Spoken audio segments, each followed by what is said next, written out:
नमस्कार बच्चों, कैसे हैं आप सभी लोग। बच्चों, आज की इस वीडियो में हम सीखेंगे मैथ के सभी प्रकार की संख्याओं के बारे में। तो आइए देखते हैं मैथ की सभी प्रकार की संख्याएं।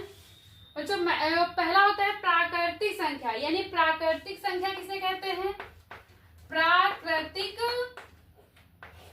संख्याएं कौन सी होती हैं।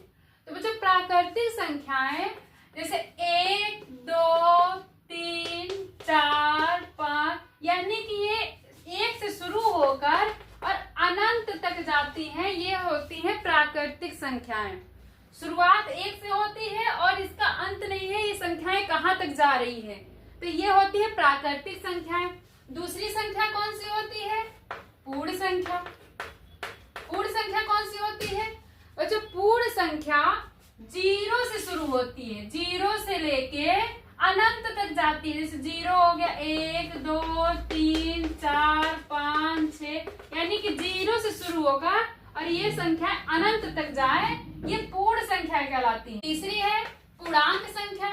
पूर्णांक संख्या किसे कहते हैं। पूर्णांक संख्या कौन होती है बच्चों, सबसे पहले हम यहाँ लिख देंगे 0। 0 से लेकर इधर जितनी जाएंगी वो सब धनात्मक होंगी। तो 0, 1, 2, 3, यानी इधर जाएंगी धनात्मक संख्याएं, ये अनंत तक जाएंगी। और इधर 0 के इधर जितनी संख्याएं होंगी वो ऋणात्मक होंगी। जैसे 1, 2, 3, 4, ये अनंत तक जाएंगी, ये ऋणात्मक संख्याएं होंगी। तो यानी कि ये ऋणात्मक होंगी, माइनस की संख्याएं होंगी। तो ये होती है पूर्णांक संख्याएं। 0 के इधर जितनी जाएंगी धनात्मक होंगी और 0 के इधर जितनी आएंगी वो ऋणात्मक संख्या होगी। अगली कौन सी संख्या है, सम संख्या। अब सम संख्या किसे कहते हैं।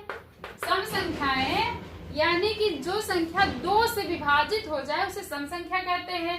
2 से विभाजित हो जाए यानी कि 2, 4, 6, 8, 10, यानी ये भी अनंत जितनी संख्याएं 2 से विभाजित हो जाएंगी वो सभी सम संख्याएं कहलाती हैं। 2 से विभाजित होने वाली सभी संख्याएं सम संख्याएं कहलाती हैं। अगली संख्या है विषम संख्या।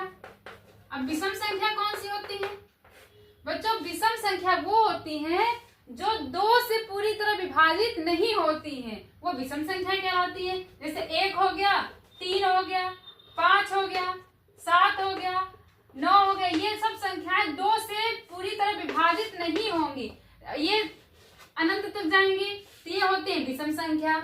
जो 2 से पूरी तरह विभाजित हो जाए वो सम संख्या होती है, जो 2 से पूरी तरह विभाजित नहीं होती है वो विषम संख्या होती है। तो बच्चों, अब अगली संख्या कौन सी है, भाज्य संख्या। भाज्य संख्या किसे कहते हैं बच्चों, भाज्य संख्याएं वे होती हैं जो एक तो स्वयं से विभाजित हो जाए, फिर वो 1 से भी विभाजित हो जाए और उसके अलावा किसी अन्य संख्या से भी, किसी और भी संख्या से वो विभाजित हो जाती हैं, वो भाज्य संख्या कहलाती हैं। जैसे कि 4 है, 4 बच्चों ये देखेंगे 1 से भी विभाजित हो जाएगी, 4 2 से विभाजित हो जाएगी, 4 4 से भी विभाजित हो जाएगी, यानी किसी भी संख्या का 1 से अधिक गुणनखंड बन जाए वो भाज्य संख्या कहलाती हैं। जैसे 8 है, 8 को देखेंगे 1 से भी विभाजित हो रही है, 8 2 से विभाजित हो जाएगी, 8 4 से विभाजित हो जाएगी, 8 8 से विभाजित भी हो जाएगी। तो ये सभी यानी 1 से अधिक गुणनखंड हो रहे हैं, ये सभी भाज्य संख्या कहलाती है। 8 हो गई, 10 हो गई, ये सभी बढ़ती चली जाएंगी और अनंत तक जाएंगी, ये होती है भाज्य संख्या। अब अभाज्य संख्या कौन सी होती है।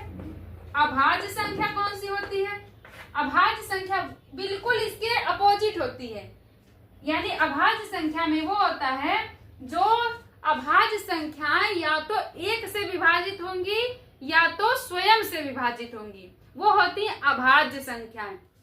कौन, जैसे 1 है, 1 या तो 1 से ही विभाजित होगा और 1 ही से विभाजित होगा और किसी से होगा ही नहीं। अब 3 है, 3 या तो 1 से विभाजित हो जाएगा या तो 3 ही से विभाजित होगा, बाकी और किसी से विभाजित नहीं होगा। उसी प्रकार से 5 है, 5 या तो 1 से विभाजित होगा या तो स्वयं से विभाजित होगा और किसी से विभाजित होगा ही नहीं। उसी प्रकार से यानी ये भी बढ़ती चली जाएंगी, ये भी अभाज्य संख्या। अब अगली संख्या है परिमेय संख्या।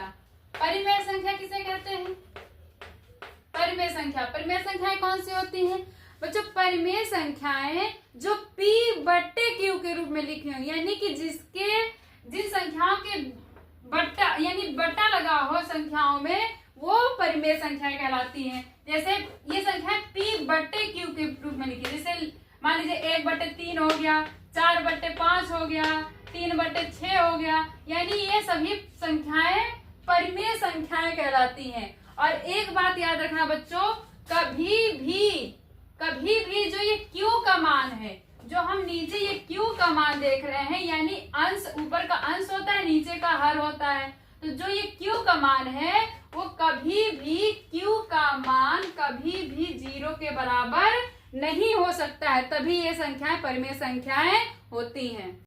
अगली संख्या है अपरिमेय संख्या। अपरिमेय संख्याएं कौन सी होती हैं?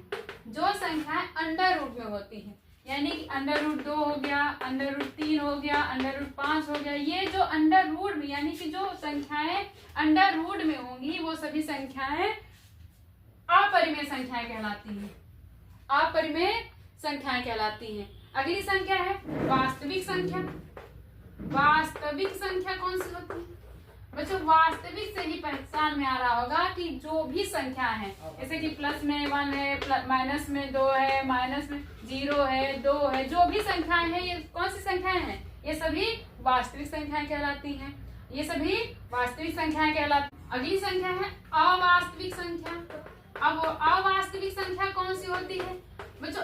अवास्तविक संख्या वो होती है अंडर रूट में होंगी, लेकिन वो संख्याएं निगेटिव होंगी, यानी कि वो संख्याएं माइनस में होंगी, वो संख्याएं अवास्तविक कहलाती हैं। जैसे √-3 कर लीजिए, √5 कह लीजिए, माइनस में है, √-7, यानी कि जो संख्याएं अंडर रूट में होंगी और संख्याएं निगेटिव फॉर्म में होंगी, वो संख्याएं अवास्तविक संख्याएं कहलाती हैं। वो संख्याएं अवास्तविक संख्याएं कहलाती हैं। तो बच्चों ये सब थी मैथ की कुछ सब संख्याएं, और उम्मीद है कि आपको समझ में आ गया होगा सभी संख्याओं के बारे में, पहचान गए होंगे सभी संख्याएं कौन सी होती हैं। तो बच्चों थैंक यू।